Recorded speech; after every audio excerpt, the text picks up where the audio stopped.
right, 25 minutes before 10 o'clock.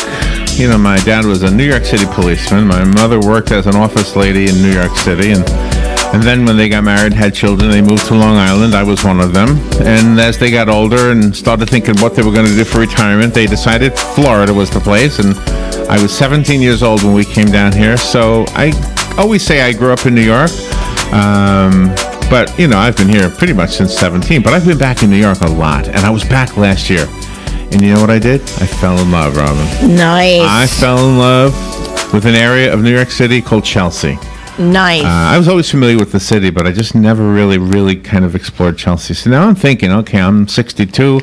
Maybe I'll retire. Maybe I'll do the exact opposite. Instead of retiring to a rural area, I'll retire to an urban area. Think that'll work out? I think so. I think you'll enjoy it so much. I do like that area called Chelsea. For those who don't know, that's the lower west side, I guess, and not quite as low, but somewhere in between. On the phone is Mercedes Kerr. She is the Executive Vice President of Business Development for Welltower, and they did a survey. It's the Aging in Cities survey, and she's going to tell us the results of that. I can't wait to hear this one. Mercedes Kerr, good morning, Mercedes. Good morning, Larry. I have to tell you, your story is quite a common one. And like you, there are many people who have decided that when they turn 80 or when they're aging, they want to live in the big cities. And we wanted to find out why that was happening. Really? I can't wait to hear the answer. Yeah, I can tell you one of my reasons. I don't know that I'm going to want to drive. You know? That's part of it. You know? And I could stay here, and I might be a snowbird. I might stay here and have a golf cart part of the year and then live the rest of the year in Chelsea and just use the public transportation. Mobility was actually one of the very top reasons why people want to live in cities. And so what we're witnessing is a trend where the aging population is increasing by double digits in these big cities. And then, of course, when you couple that with the fact that our over 65 population is going to increase by nearly 50% within 25 years, what you're going to start seeing is a slightly different complexion in city centers. And so we wanted to find out what it is that these seniors want to have, what are their priorities. Mobility, like you, was one of them, so that we can help to address that. So which cities are being named the most often? So the cities that we actually worked on, we surveyed 10. It was Boston, Chicago, Houston, Los Angeles, New York. These were major urban centers, if you will, is what we focused our attention on. And did most of the people who responded want to live in a city that they were already familiar with, or one that they were already physically close to, or where family lived? What was the reason? Yes, so most people talked about staying in that city that they are familiar with. And they talked about what really matters to them when they live there. They talked about access to high-quality health care, and in fact, that ranked higher as a priority than proximity to family. So proximity to family is no doubt an important factor, but access to good health care was even more important as they were considering their needs. Like I told you, they talked about transportation. They wanted to find parks, places where they can be socially engaged, cognitively engaged, and just have an opportunity to be a part of the fabric. You know, back in maybe we used to think of people who were 80 or older as being more sedentary and maybe spending time at home. But these are people who, when they turn 80, are talking to us about wanting to make new friends. So 8 out of 10 people said that would be important to them. So they are really looking at this new phase of their life as just that, you know, a new opportunity to re-engage and do something different with these senior years. And it seems like they're alone now more than ever because the children, I mean, this is a global world, so the children grow up, they have their own spouses, they have their own careers, and their career might not be in that particular area where they grew up in. So, you know, the parents that are of that generation, they want to have friends, they want to have new experiences, and they need to have something to stimulate their minds. Yes, and the majority of the people that we surveyed actually talked about a willingness to live in seniors housing communities in the cities.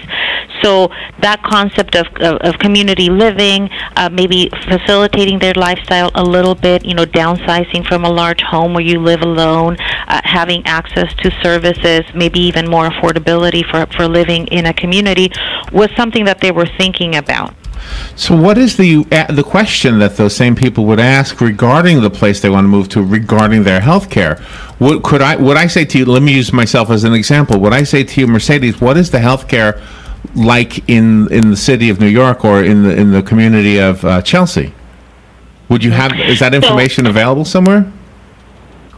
It is not embedded directly in the survey, but it certainly is available. And I can tell you New York in particular is a city that benefits from terrific healthcare delivery models. A lot of health systems are concentrated here.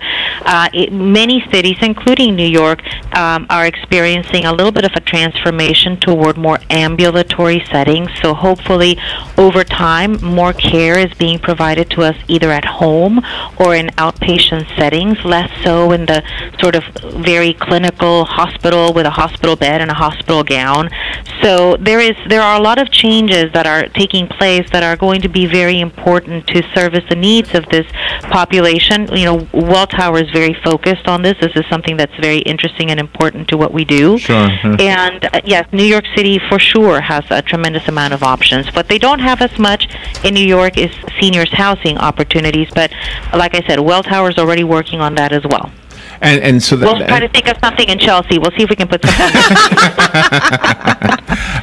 All right. So does Welltower use the information from the survey in order to change some of the decisions and the directions that you're going?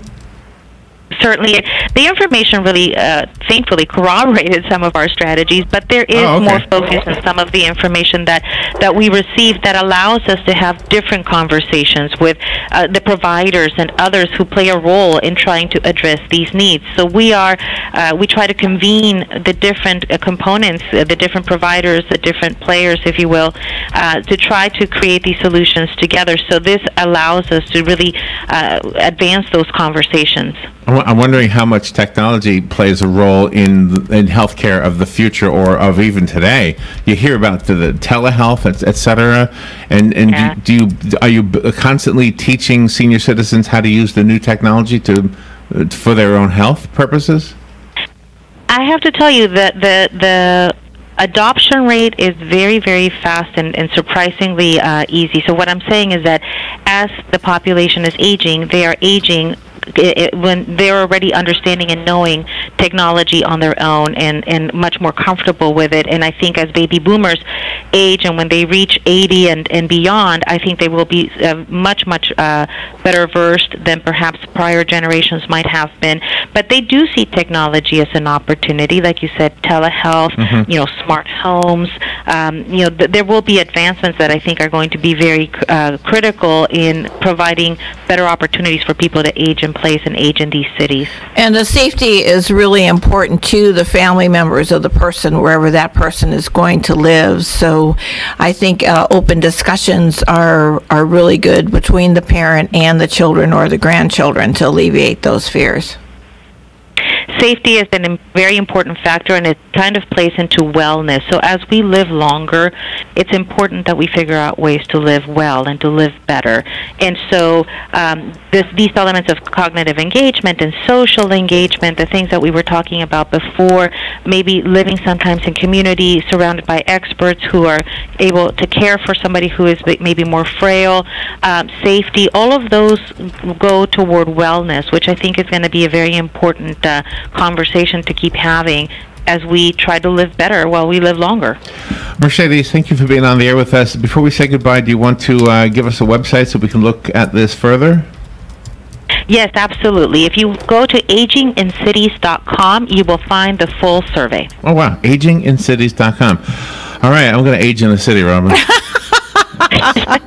I'm with you. I'll be down. It was a park in Chelsea Island, Chelsea Park, right? I'll be playing checkers with the old man. I might even smoke cigars again. I don't know. Mercedes, thank you so much. Thank you for being on the show with us today. Thank you. All right, Take care. we'll be right back.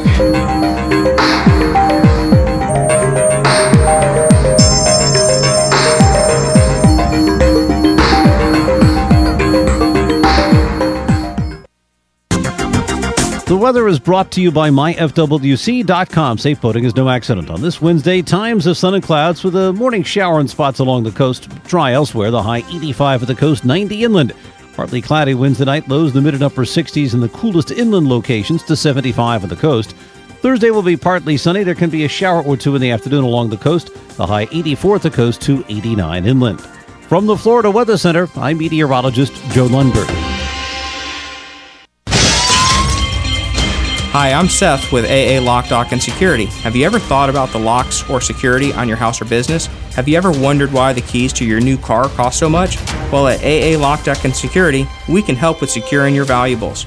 We can even replace those expensive transponder keys. We can give you the knowledge that no one else will. Call AA Lock, Dock, and Security at 867-1965. That's 867-1965. Hi, my name is Erica Olstein. I'm a doctor of acupuncture and oriental medicine. Do you have a gout-ridden toe or bowels that move too slow, creaky knees, or how about an asthmatic wheeze? Then acupuncture is sure to please. Come visit me, your primary care physician, Erica Olstein, at A Better You Healthcare. Call me at 352-615-5566. That's 352-615-5566.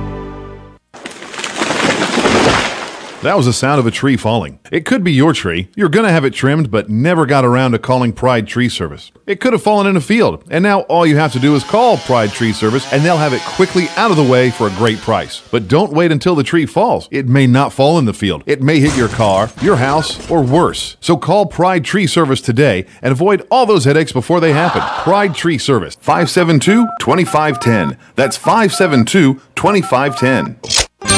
The City of Ocala Department of Recreation and Parks are proud to present the 34th annual Light Up Ocala on November 18th. The fun starts on the square in downtown Ocala from 4 to 9 p.m. There'll be food vendors, 4 stages of entertainment, Whoville, Theme Kids Zone, the downtown holiday skating rink, crafts, the Juniors Sunshine Christmas Parade around the square, and at about 7:30 p.m., the official downtown lighting ceremony. See you at Light Up Ocala. On November 9th, the Bridge at Ocala Assisted Living Community will be hosting their 7th annual Wreaths of Hope silent auction. This year's proceeds go to benefit the Trinity Catholic High School Band. There'll be live entertainment, hors d'oeuvres, a chocolate fountain, and of course the silent auction. A $10